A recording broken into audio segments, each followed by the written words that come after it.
Content monetization set up পেতে হলে কি করতে হবে জানেন? 3টি করে রোজ ভিডিও আপলোড করতে হবে, 1টি লং ভিডিও, 2টি শর্ট ভিডিও আর 3টি করে পোস্ট আপলোডিং করতে হবে। দেখবেন কন্টেন্ট মনিটাইজেশন নিশ্চয়ই চলে আসবে।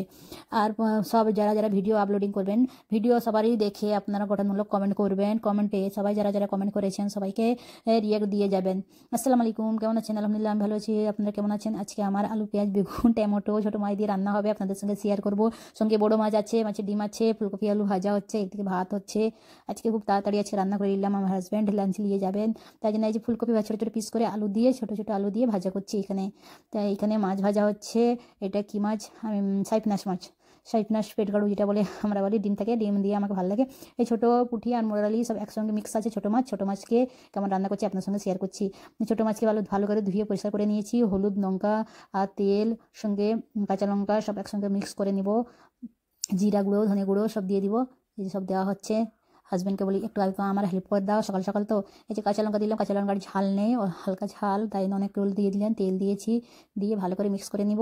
ওর সঙ্গে বেগুন, টমেটো, আলু, পেঁয়াজ কাঁচা সব কিছু কাঁচাই রান্না হবে, ভাপা যেটা বলে, ভাপার মতো রান্না হবে, কিন্তু খেতে খুব টেস্টি লাগবে। সঙ্গে থাকবে শিম, থাকবে সবজি, আরও কিছু অ্যাড করতে পারেন, মূলা টুলা অ্যাড করতে পারেন, কিন্তু আমি মূলা অ্যাড করি নাই। তো এইসব দিয়ে এটা ভালো করে মিক্স করে নিয়েছি। ওর মধ্যে সব কিছু দিয়ে দিচ্ছি। যে প্রথমে পেঁয়াজ কেটে রেখেছি, পেঁয়াজটাকে দিয়ে দিচ্ছি। এটা আমার হাজব্যান্ড দিচ্ছেন। আমি বলি তুমি একটু হেল্প করে দিলে ভালো হয়, সকাল না একসাথে স্কুল পাঠাতে হয়, তো এর মধ্যে আমাকে রান্নাও করতে হয় সকাল, তাই জন্য হেল্প করে দিচ্ছেন। আমি বলি একটু পেঁয়াজটা কেটে দাও, আলু কেটে দিলে। একদিকে আমি 4টে উনানে 4টে রান্না করছি, আপনাদেরকে সেটাও দেখাবো। এই যে বেগুন, শিম সব দিয়ে ভালো করে মিক্স করে 10 মিনিট রেস্টে রেখে দিব। রেখার পরে মিডিয়াম আঁচে রেখে দিবেন, আর নড়াচড়া করা যাবে না, তো সব ভেঙে যাবে, গোটা থাকবে, খুব সুন্দর খেতে লাগবে। এর লাস্টে আদা রসুনের পেস্ট দিব, দেওয়ার পরে বসিয়ে দিব সব কিছু। তো এখানে টমেটো দিয়ে দিচ্ছি। টমেটোটা দেওয়া হয়ে যাচ্ছে। 2টো টমেটো দিলাম, 2টো বেগুন দিলাম, 1টা আলু দিয়েছি, 2টো পেঁয়াজ দিয়েছি, সব কিছু দিয়ে দিয়েছি।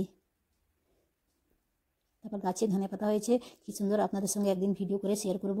ধনেপাতা পালং শাক এত সুন্দর হয়েছে, খাওয়ার লাগে হয়ে গেছে, খেতে পারি। তো ধনেপাতা তুলে লাস্টে দিয়ে দিব এনে। আর বাড়ি গাছে ধনেপাতা হলে এই যে আদা রসুনের পেস্ট একটু দিলাম, একটু জল দিয়ে বা মিডিয়াম আছে তারপর চাপাবো। তো এখানে মাছ ভাজা দেখানো হয়ে গেছে, মাছের ডিমা ভাজা হয়েছে, আর ফুলকপি ভাজা হয়ে গেছে, এদিকে ভাত হচ্ছে। একদম এক জায়গায় 4টে উনানে, আমি 4টে উনান 4টেই আমি ওভেনে চাপিয়ে দিয়েছি। ফুলকপি ভাজা হয়েছে। ফুলকপি বেশি ভাজা আমাদেরকে পছন্দ না, আমার হাজব্যান্ডকে একটু হালকা কাঁচা কাঁচা থাকবে, ওনাকে পছন্দ। এই যে এখানে সব বসিয়ে দিয়েছি, দেখাচ্ছি 4টে কোথায় কেমন দেখেন। 4টে আমার হাঁড়ি একসঙ্গে রান্না হচ্ছে। আমি এত ফাস্ট রান্না করে দিই, কেউ একটু হেল্প করে দিলে আমি খুব তাড়াতাড়ি করে নিই।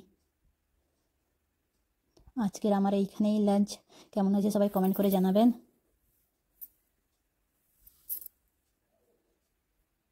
আল্লাহ হাফেজ।